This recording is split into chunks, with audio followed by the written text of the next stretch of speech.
বন্ধুরা, আজ কি বানাবো বলুন তো। এইদিকে তো মটর ডাল গত রাতে ভিজিয়ে রেখেছি, মটর ডাল ভিজেও গেছে, বাটবো। আর এগুলো হচ্ছে পলতা।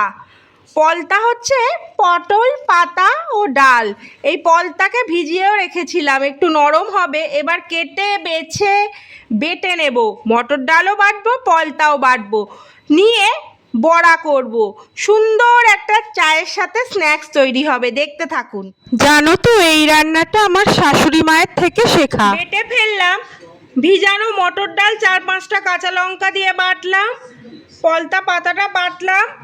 এই বাটার মধ্যে আমি 1 চামচ লবণ দিলাম, 1 চামচ চিনিও দিলাম, যদিও তেতো তেতো হবে। এবার এই বাটাটা এর মধ্যে যোগ করব। বেশ খুব সুন্দর মেশানো হয়ে গিয়েছে। এবার এগুলো বড়ার শেপ করে ননস্টিক তাওয়ায় সামান্য সামান্য তেলে ভেজে নেব, দেখতে থাকুন। আমাদের ব্যাটার তো রেডি হয়ে গিয়েছে। এবার ননস্টিক তাওয়ায় অয়েল ব্রাশ করে নিলাম। এবার ছোট্ট ছোট্ট গোল গোল করে আমরা ছাড়বো। ততক্ষণ একটু গল্প হয়ে যাক।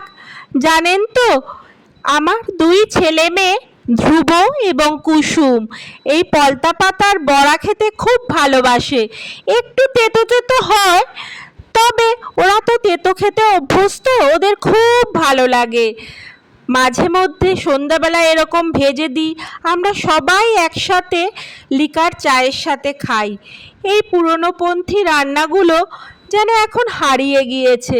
এখন শুধুই বাজারে crispy chicken, chicken fry, momo, pizza, pasta, chowmein, এগুলোই তো রমরমিয়ে চলছে।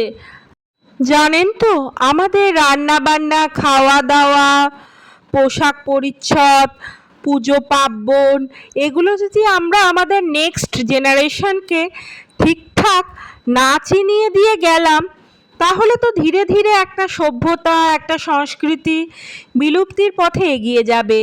এগুলো তো আমাদেরই দায়িত্ব নিয়ে আমাদের নেক্সট জেনারেশনকে দিয়ে যাওয়া উচিত। তাই তো আমি এখনও ছানার ডালনা, মোচার ঘন্ট, লাউ চিংড়ি, কাঁচকলার দম, উচ্ছের চচ্চড়ি, তেঁতুলের টক, চালতার টক ইত্যাদি প্রাচীন রান্নাগুলো বানিয়ে খাওয়াতে। গল্প করতে করতে বড়া তৈরি। তাহলে বন্ধুরা, এই ছোট্ট সহজ রেসিপিটা দেখে নিয়েছেন। পটল পাতা দিয়ে মটর ডাল দিয়ে বড়া, পলতা পাতার মুচমুচে স্ন্যাক্স, খুব স্বাস্থ্যকর। লিকার চায়ের সাথে খুবই ভাল লাগে, শুকনো ঝরঝরে ভাতেও ভাল লাগে। একটা খেয়ে দেখি। মুচমুচে হয়েছে কিন্তু, অবশ্যই বানাবেন।